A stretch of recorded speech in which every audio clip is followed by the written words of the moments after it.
இந்த நியூஸ் வந்து 2 டேஸ் ஆச்சு. ஆனா, எனக்கு வந்து இன்னைக்கு தான் தெரிஞ்சது. என்னோட இன்ஸ்டா ஃபீட்ல வந்தது. ஸோ, மறுபடியும் லாக்டவுன் போடுற மாரி ஏதோ சொல்லிட்டு இருக்காங்க. ஆனா, என்ன பண்ணுவாங்க, ஏது பண்ணுவாங்கன்னு தெரியல. மறுபடியும் லாக்டவுன் போட்டாங்க அப்படின்னா, ஃபினான்ஷியல் வைஸா என்ன பண்ண போறோம் அப்படிங்கிறது கேள்விக்குறி தான். போன தாட்டி கொரோனா பீரியட்ல போட்ட லாக்டவுனுக்கே ஒரு வழி ஆயிட்டோம் எல்லாரும். இனிமேல் வரப்போற லாக்டவுன் வந்து எப்படி இருக்கும்னு தெரியல. அதுவும் ஏதோ எனர்ஜி லாக்டவுன் அப்படிங்கிற மாரி ஏதோ சொல்றாங்க. ஒரு பக்கம் என்னடான்னா சிலிண்டர் பிரச்சனை போயிட்டு இருக்கு. ஒரு பக்கம் வந்து லாக்டவுனுங்கிற மாரி சொல்றாங்க. ஸோ, இந்த சிச்சுவேஷன் எல்லாம் நம்ம எப்படி ஹேண்டில் பண்ண போறோம்னு தெரியல. இருந்தாலும் வேற வழி இல்ல.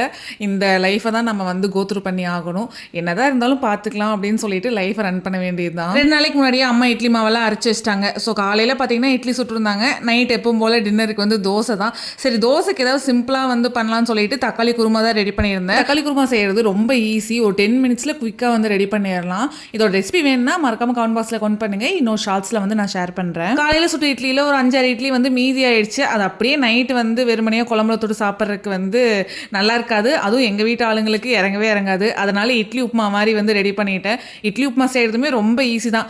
கடுகு, கடலப்பருப்பு, கருவேப்பிலை, வரமிளகா, சின்ன வெங்காயம் எல்லாம் போட்டு தாளிச்சிட்டு உப்பு மஞ்சத்தூள் எல்லாம் போட்டுட்டு பொடிச்சு வச்சிருக்கிற இட்லியை போட்டு நல்லா வந்து கிளறி எடுத்தோம்னா போதும் சூப்பரான இட்லி உப்புமா வந்து ரெடி ஆயிரும்.